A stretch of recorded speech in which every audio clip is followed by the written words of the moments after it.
Good morning, and welcome back. In this session of Echoes of the Enlightenment we cover a study with Charles Louis de Secondat and his literature categorized as Baroque. Come along with us. 8th literary figure. A study with Charles Louis Secondat. January 18, 1689 to February 10, 1755. What is any body of people who among them don't have those younger and older, weaker, and stronger or even more prepared for physical opposed to technical work, and to what extent? People excel in many fields where weaker in one fashion we are stronger in others, where abolishing Parliament would lead to revolution. With the glorious revolution ended, the last Catholic king of England, James II, fled to France in the later part of 1688. The Convention Parliament from January 22 to February 12 accepted James II's escape and defection to the France as vacation of the throne. The Parliament transferred the crowns of England and Ireland Princess Mary, who, being eldest and legitimate, inherited the House of Stuart. Her husband and cohort, William of Orange, would co-regent as first king and queen of Great Britain in 1707. King Louis XIV of France, certainly, welcomed the Catholic convert James II to aid the extinction of Calvinist or Waldensian theology from France. His army was a Charles Louis de Secondat, born on the 18th of January during the 9 Years' War, was protected from cannon's blast effects at Châtau de la Brède south of Bordeaux. France was a battleground of religious freedom, wherewith the Edict of Nantes signed by Henry IV that of Fontainebleau would see its repeal in 1685, making Protestantism illegal, and supported the near genocide of Huguenots as a result. Montesquieu was born to a Huguenot family where at the castle in their commune in the department of Gironde. Charles Louis de Secondat, following his father Jacque of I in Bordeaux, and leaning more Protestant seignorial lineage, was traced to Montesquieu. Born southwest of Bordeaux, in a feudal castle of a commune, Secondat was born to a soldier of noble ancestry named Jacques de Secondat and an heiress mother, Marie-Françoise de Pesnel, in 1689.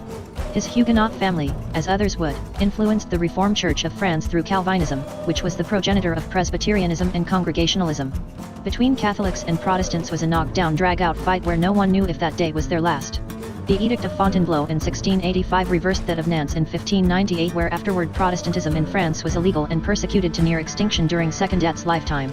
Around 1173 Peter Waldo or de Vaux commissioned monks to translate the Bible into a Franco-provincial dialect, and his movement was absorbed by the Reformation in the 16th century. Though Franks are technically of Germanic origin, Martin Luther's movement in what is now modern-day France was met with those Waldensians who preferred the French version of the Bible to the relatively new German translation. When Secondat's mother passed, he was 7, and to 11 within the Brēde commune he would remain until matriculation to the College of Juilly in 1700 and studied until 1711, Warrior, I Rise. In the Dark Ages, from the fall of Rome in 476 BC to Enlightenment, saw the progression of architecture where walls separating the virtuous from those vicious would be Baroque during Enlightenment. From football teams backpacking through Western Europe to military maneuvers, civilians outside walls were subject to those fittest to survive. Why? Well, because tourism in Europe has always been an adventure, but without central government man had to protect himself and posterity, as popes and kings were farther removed from subjects where response times reflected. Our Third Amendment prohibiting the quartering of soldiers doesn't allow those hungry, with deadly weapons and weary of travel to, feeling bad, take the frustrations of the world out on those with less ability to fight or dodge. In 1715 Louis XIV was followed by the 15 where the prior year in the Bordeaux Parliament, Secondat, a councillor, leaned towards Protestantism. This was proven upon his nuptials to Jeanne de l'Artigue, a Protestant herself. He would, as his uncle the Baron of Montesquieu passed in 1716, inherit his office as President à Mortier, a position he would hold for 12 years. As the highest form of flattery is imitation, Secondat's instant classic analyzing contemporary Parisian society critiqued its absurdities. His satirical Lettres Persanes, Persian letters, in 1721 presenting Parisian society from the position of two visitors from Persia, was so much of a success it was pirated. Thought Parisian from the popularity of his Persian letters, he was denied admission to the Académie Française in 1726 for not being so. However, 2 years later membership was granted after residency was established. Secondat's position afforded him in 1728 a grand tour of Europe with Lord Waldegrave, before the English lord became the British ambassador to France in 1730. Travelling to England in the latter part of 1729 and introduced by Lord Chesterfield to Horn Tavern Lodge in Westminster, he was accepted and to practice Freemasonry. Settling down, Secondat in English fashion altered his park, asserting his seigneurial rights. He believed government should be set up so that no man need be afraid of another. Replacing the three estates general, clergy, aristocracy, and the people, he ignored the clergy in his trias politica, monarchy, aristocracy and commons. Distinguishing sovereignty from administration, power came through legislative, executive, and judicial means.